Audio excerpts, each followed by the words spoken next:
Hi, I'm Ella from Hush Hush Biz, and we have Tim Rose here, speaking to him about Comic-Con and all his things going on. So, how are you today, Tim? I'm doing very good. That's I'm good. awake at the moment, which doesn't always happen. Yeah. Still on the other side of the world in my time lag. But, That's good. So, what drew you to come to this year's Comic-Con in Australia? do I have to be honest about that? Yeah. My wife has relatives that emigrated to Australia, Oh, does she? and she was desperate to see them. That's good. But I also love the Comic-Con people that come to the conventions and Good. really like meeting them. So, what do you Should we start over again? She asked me, okay? So, what are you most looking forward to about the convention this weekend? I really love meeting the fans. Yeah. I sincerely enjoy talking to people. And I also just found out 2 days ago that I am allowed to officially say that I am in Star Wars 7: The Force Awakens.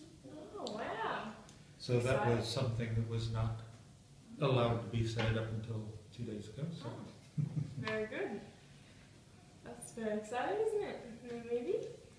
So, just get back to the beginning. What made you begin acting in the first place and get into the world of puppeteering? Well, it was more the puppeteering. I took acting and directing as my degree from university, but I did that so I could be a better puppeteer. I never really had any interest in being on camera myself. What got me into it was I kind of fell into it sideways. I didn't realize what I wanted to be when I grew up, and I discovered puppetry quite late on. And I didn't need to decide what I wanted to be. I could sculpt things, I could write things, I could act things, I could do all the things I enjoyed as a kid and not have to give anything up while I was doing what I enjoyed. Good. So your big break came from playing Admiral Akbar in Star Wars. I'd say the big break came when I started working on Sesame Street and the Muppet Show. Oh, that's true. Before. Yeah. You're puppeteering before that. long before Yeah. the Star Wars, yes. So how did working on Star Wars, the iconic sci-fi film, impact your life and your career? Well, it has certainly hung around much longer than I thought it would. Yeah. It was a dream come true at the time because I was just the right age when the original movie came out. I was a teenager and my friends and I in the cinema pretending we're flying X-Wings, and by the time the third movie was being made, I had my own spaceship. So as a young man, the combination of getting to play and get paid for it at the same time was pretty good. Yeah. Very unprofessional not to have turned off my phone. I'm sorry about that. It's all good.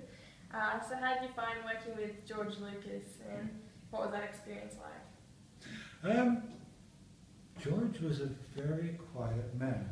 The first thing that struck you, you expect somebody who's in that position of power and influence to be quite a dominating individual. And in fact, he's a lovely, very quiet guy who makes you feel more like you're just one of his buddies and like you're working for a mega giant of an individual. So he's a lovely man. Oh, good. So you played animatronic characters in Teenage Mutant Ninja Turtles, Dinosaurs, Return to Oz, for example. And what would you say is the biggest challenge when puppeteering or playing animatronic characters opposed to normal live-action acting? Okay, well the biggest challenge, some of those you've mentioned, I didn't perform in them, I actually built the characters. Oh, yeah. And my biggest challenge for my career has been to do that, especially when you get into very large budget things where things cost a lot of money. People have the desire to pigeonhole you. Oh, he's the technician who builds it, he's the designer, he's the performer. And I got into the puppets, as I said, because I enjoyed all those aspects. And I have always fought to be able to do all those aspects. Yeah. Not always successfully. Sometimes I'm the designer, sometimes I get to go in and play the character, but I'm very proud of how much I've been able to do on both sides of the camera. So, what projects are you currently working on besides this new Star Wars movie? Well, I've actually done this project, and I used to joke around that I make a lot of other people millionaires. Well, I don't manage to do it for myself. And 2 days ago, I've made another millionaire because a friend of mine, Paul, he's been on America's Got Talent, and he just won the America's Got Talent program for this year. So he's now a millionaire, and I did all of his animatronics for his ventriloquist figures. Oh, wow. So in a way, I helped make another millionaire. So I've also just been on another project that we can't discuss. Yeah. But the week before that, I was in Spain, and we were doing an animatronic gorilla for a Spanish movie. Wow.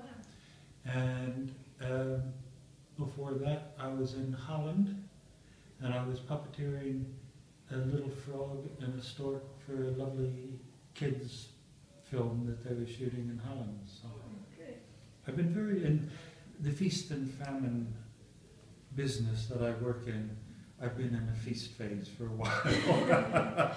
But you're always nervous about when the next famine's coming. Don't spend too much money because you don't know how long it has to last. Yeah.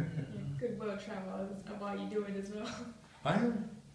That has been the best bit. You know, my girlfriend in high school, she broke up with me because she wanted to see the world.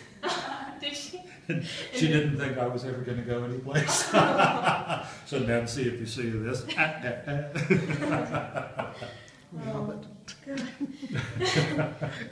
So, who would you say would be your biggest inspiration, and throughout your career, and what advice did they give to you, do you think?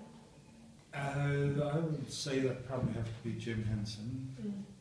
And it was the way that he dealt with his employees. I've never worked with anybody quite as wonderful as that before or since.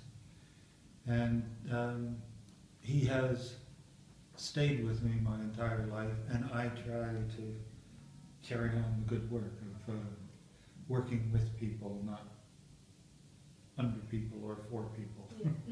I insist on working together with people. Oh, good. So that's all we have today. Star Wars. Oh yeah, so Would you like to talk more about Star Wars? yeah, your Are you involvement ready in this film. Well, I would like to, but of course I can't. Except for I will say that it's going to be like Christmas morning, that I think it's pretty much everything that the fans have been hoping and longing for. Very definitely. I don't know if you saw, there was a Vanity Fair interview, and they were talking about Star Wars and making a new one.